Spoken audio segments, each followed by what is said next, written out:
คุณผู้ชมคะมาดูเรื่องของสุขภาพกันบ้างนะคะพูดถึงเรื่องเกี่ยวกับโรคกระดูกพรุนแล้วก็ข้อเสื่อมเนี่ยจะเป็นผู้หญิงมากกว่าผู้ชายแล้วก็ผู้หญิงเนี่ยนะคะจะเป็นเมื่ออายุมากขึ้น70%ถึง 80%ทีนี้มาดูวิธีการว่าจะทำยังไงไม่ให้ร่างกายของเราเนี่ยเป็นโรคกระดูกพรุนนะคะเป็นข่าวดีค่ะเพราะว่านักวิจัยของมหาวิทยาลัยเชียงใหม่เนี่ยสามารถค้นพบวิธีการที่จะยับยั้งเรื่องของข้อเสื่อมกระดูกพรุนได้แล้วโดยที่ไม่ใช้ยาด้วยนะคะแล้วก็ได้ผลเนี่ยเทียบเท่ากับยาในต่างประเทศเลยค่ะแหมคราวนี้นี่ถือว่าเป็นการค้นพบครั้งแรกของโลกเลยนะคะโดยนายปรัชญาคงทวีเลิศอาจารย์ประจำภาควิชาชีวเคมีคณะแพทยศาสตร์มหาวิทยาลัยเชียงใหม่ค่ะก็ได้เปิดเผยว่าการวิจัยและค้นพบวิธีการรักษาโรคกระดูกพรุนข้อเสื่อมโดยไม่ต้องพึ่งการใช้ยาครั้งนี้เป็นการต่อยอดจากการคิดค้นวิธีการฟื้นฟูเรื่องของเซลล์สมองและรักษาโรคมะเร็งจากการสกัดสารชื่อว่าเซซามีนเนี่ยออกมาจากเมล็ดงาดำค่ะและจากการทดลองด้วยการรักษาโรคอื่นๆเพื่อพิสูจน์เรื่องของผลการรักษา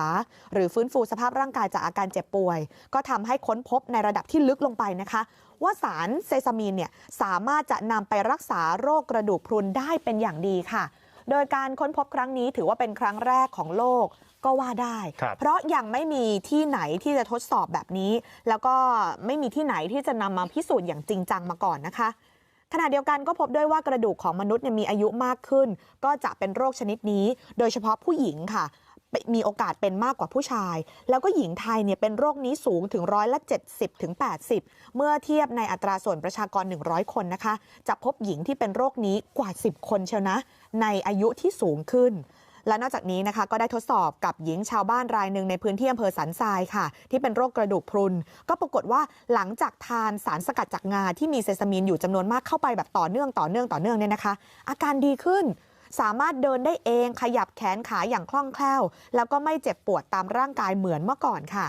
ดังนั้นคุณผู้ชมที่ชมอยู่ตอนนี้แล้วก็สนใจเนี่ยสามารถที่จะสอบถามข้อมูลเพิ่มเติมได้นะคะที่ภาควิชาชีวเคมีคณะแพทยศาสตร์มหาวิทยาลัยเชียงใหม่นั่นเองค่ะถือว่า